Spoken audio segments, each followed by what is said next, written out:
Captain on the bridge. Alright, captains, we are back on the bridge, and today, yes, we got some things to go over from the Star Trek Online ARC site. So, on screen.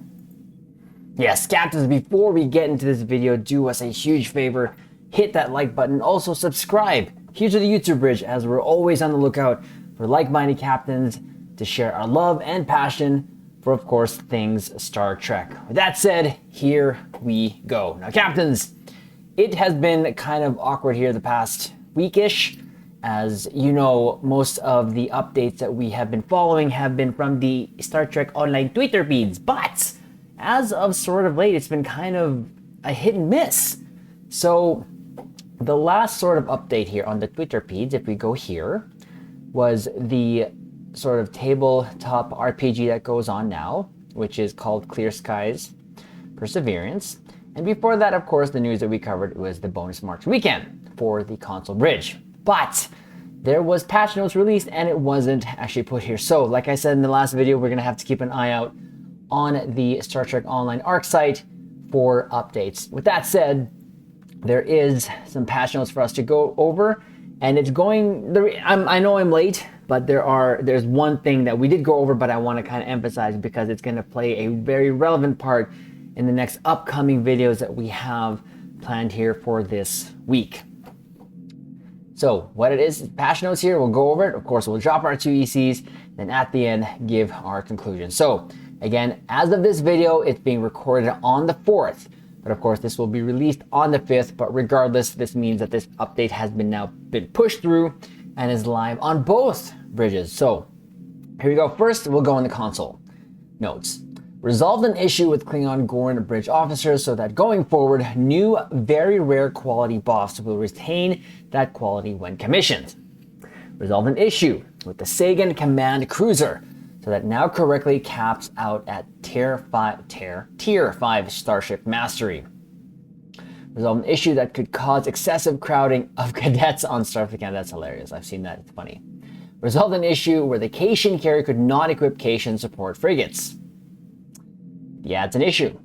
Resolved an issue where the Excelsior 2 could not equip the tactical maneuvering matrix. Resolved an issue with the Zenkethi retrofit assault cannon so that the pushback on this weapon does not happen at the edge of its range. Resolved an issue that caused the heads of captains and bridge officers to be visible when switching to an EV suit on submissions. Resolved an issue with the piloting modification set where it couldn't be used by the Mars pilot escort. Resolved an issue with the Zen store description for the Jem'Hadar Vanguard Dreadnought cruiser not having the correct hangar pet listed. Updated the Zen store and reward pack descriptions for the following ships: Jem'Hadar Vanguard Carrier T6, Jem'Hadar Vanguard Dreadnought Cruiser T6, Jem'Hadar Vanguard Heavy Raider Tier 6, and Jem'Hadar Vanguard Warship Tier 6. Resolved an issue with the Terran Valkyrie Fighter Squadron and Advanced Elite versions so that they display the correct visuals. Pretty cool. Now onto the PC bridge. For console notes for PC patch notes, I should say. Resolved various progression issues with the episode Eye of the Storm.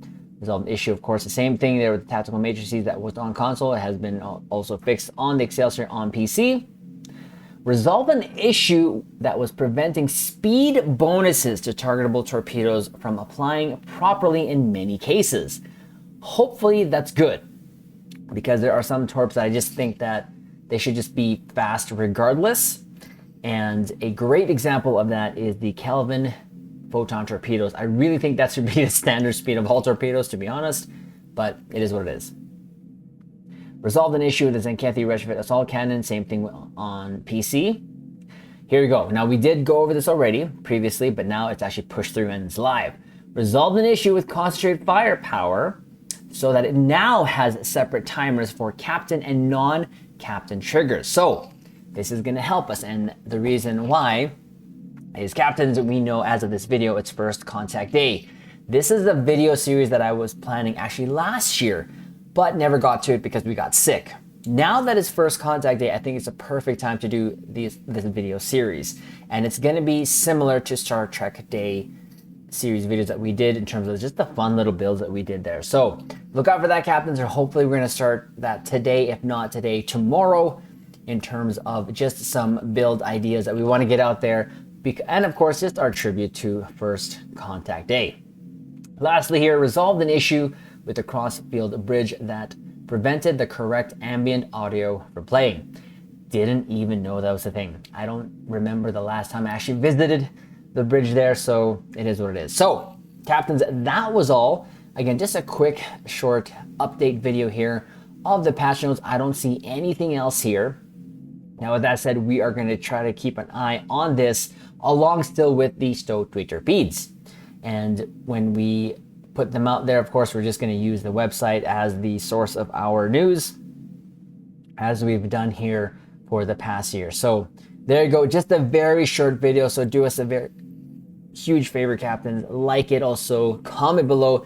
Let us know if you're noticing any differences on your concentrate firepower, especially of those captains who parse. We don't, so it doesn't matter to us, because whether they fix it or not, we're still going to use it. It doesn't matter. And also subscribe, hit the YouTube bridge, as we're always on the lookout for like-minded captains. With that said, captains, we will leave it on this note. Live long and prosper.